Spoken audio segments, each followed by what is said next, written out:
How are you, Lisha? I'm good, thanks, and you? Good. Are you nervous? Yes. Don't be.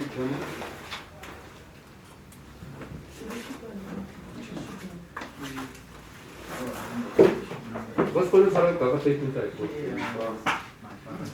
The gospel sarà kaga tape here. Yeah, inside. No, just maybe start. Oh, yeah, sure. Yeah.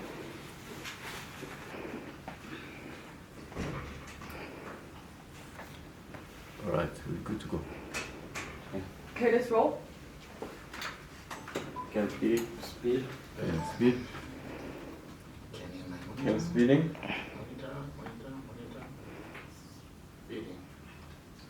Unpacked, season 3, shoot 44, segment 1, take 1. Cool.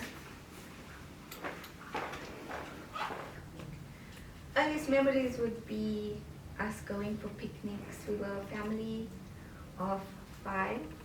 I had younger siblings, age 3 and 8.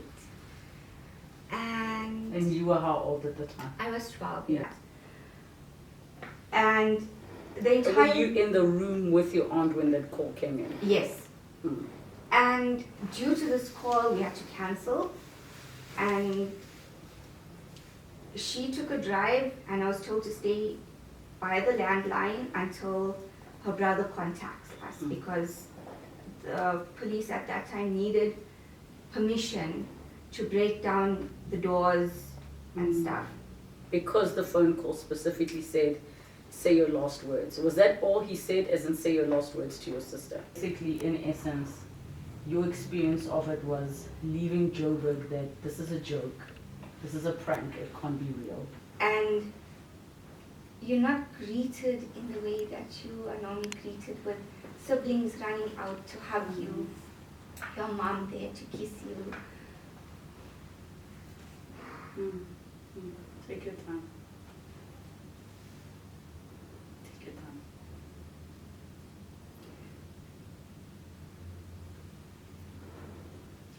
Your dad not there to give you that big hug. Rise from that and move forward.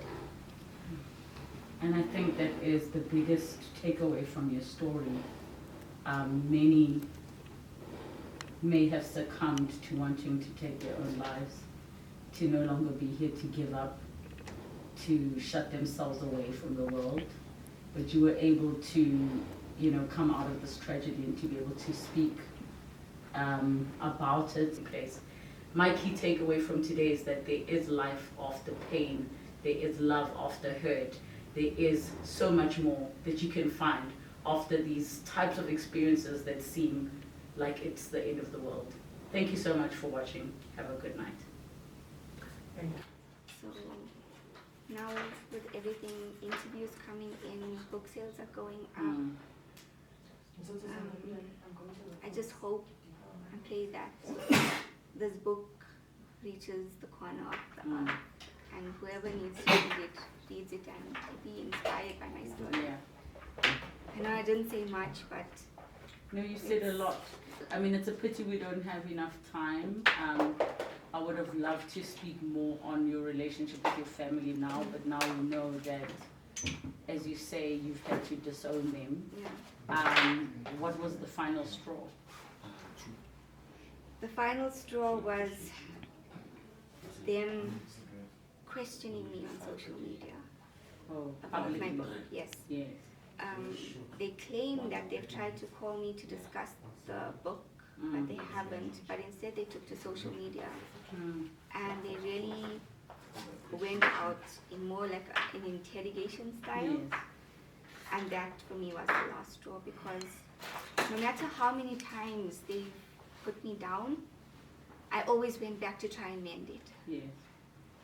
And this for me told me this, whatever you've went through is valid, and these people are toxic. Yeah. And they shouldn't be part of what has to come. It's almost like you are the last remaining piece of your father. You represent your father. And because he's no longer here for them to direct that anger, they directed it at you, which is completely unfair. But the person they want to be angry at is no longer here for them Yes. to do that to. So I've become the venting pillow, Do basically. you look like him? I look more like my mom. But I'm sure to them you represent him. Yeah, I know they can't stand the sight of me. They can't stand the success. To them, what I'm doing now, I'm being fake. What do they want you to be? To be crying in a corner? I think so. You know, going ahead and creating suicide awareness, it took a long time for me to come out to the world and tell Yeah. what has happened. Yeah, Because very few people knew what was going on. yeah, And when I started doing this, they were like, yeah, but when the truth started coming out, then they weren't for it. I know after this interview as well, once it's aired, I know they're going to, be back at it again. Yeah. Yeah. so Yeah. I'm done with that now. It's time for me to speak. It's time for me to be out there. It's time to give people strength Mm. to speak about what they're not supposed to speak about. Yeah. And that's exactly what our show is about. Yeah. Is finding the stories of things that people don't want to speak about, shouldn't be speaking about, never speak about. And I mean, you just have absolute courage to come here and talk to us. So respect to you. Thank I can't imagine what you've been through. Respect to you. Thank you so much, eh?